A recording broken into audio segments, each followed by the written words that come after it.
Hi everyone, Brianne with my ABA Mentor, and today I want to talk about situations where families or parents and stakeholders do not want to participate in ABA therapy. Please like and subscribe to the channel to get the latest updates.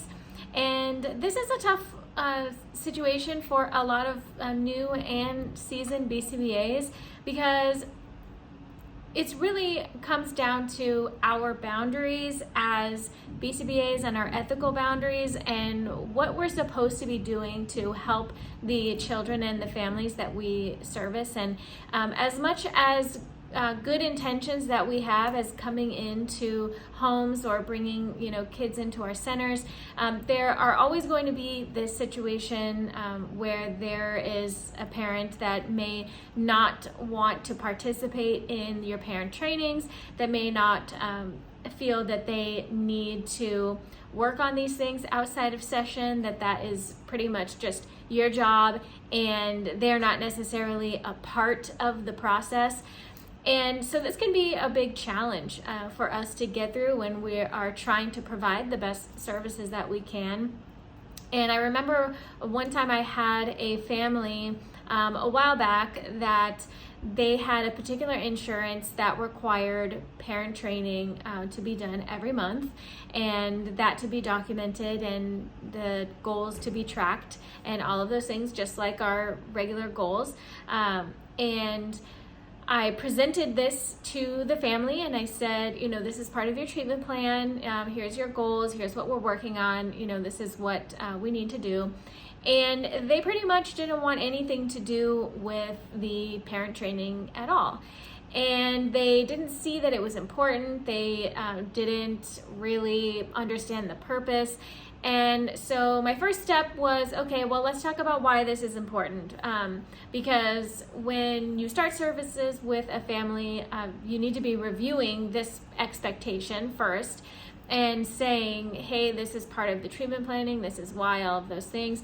And so I said, okay, well, maybe they just didn't really understand this part of it. And so I spent some time making sure that they were aware of what we were doing and why and how this affects the services. And that didn't really get us anywhere. I attempted again to have them participate in the parent training and in the goals and all those things. And they just basically said, no, I'm not coming. And essentially that's what they were saying, is I'm not going to meet with you.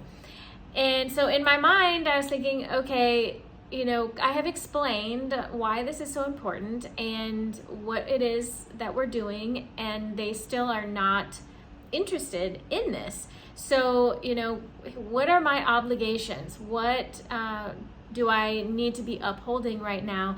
And this is not even just for, my ethical responsibility to providing this service, but now we have this insurance requirement that says you need to be doing this, and I'm getting this major pushback from the parent that says I'm not. And so my next step, kind of evaluating that, was well, I can't really move forward with the next phase of this process without getting them involved and working through this with them and teaching them and working on generalizing these skills. And so I presented them essentially with the insurance requirement. And I said, okay, well, if you don't believe me, because I'm the professional providing your services, then, here it is in writing from your insurance that says, if you do not participate in parent training, then you will not get your authorization. And even that wasn't enough. It was it's so crazy. I don't understand what the blockage was, but I presented that and I said, look, this is in black and white, this is what we're required to do. And they persisted to tell me that they were not going to participate. And, at that point, it was very obvious that their intention for these services really was we were not seeing eye to eye on that. You know, I came in thinking, okay, we're going to do, you know, the best therapy that we can, and that's going to involve generalizing these skills and then fading out of services and the process of us working ourselves out of a job. And that was not the case. That was not their end goal. They, you know, really were like, we just want you to come here and provide the therapy and then, you know, let us be. And so I had to take the hard stance that, you know, we're not going to be providing service if we cannot do it ethically and correctly and the full scope of what we're required to do, not only for us as behavior analysts, but your insurance. And so because of that, we ended up discontinuing services for that child. And it was a really sad day because it just almost wasn't necessary. You know, we had, you know, a lot of promising progress, and I was working, you know, really hard to get the caregivers on board. And it was just really an unfortunate position to be in, to say, well, you know, we cannot go any further because you're not complying with the rules of how this works. And, you know, I don't know what happened to that kid long term. You know, this was a long time ago. So who knows what direction their services went, if they even got services again. I don't know. But maybe, you know, the next time that they had services, that BCBA was like, we're doing parent training and here's why, and maybe they went along with it and did really great. I have no idea. But what I do know is that I did what I was responsible for, and that was communicating the expectation, holding them accountable to that expectation, and really ultimately at the expense of, you know, my own self, and, you know, really wanting to do the right thing and providing high quality ethical services.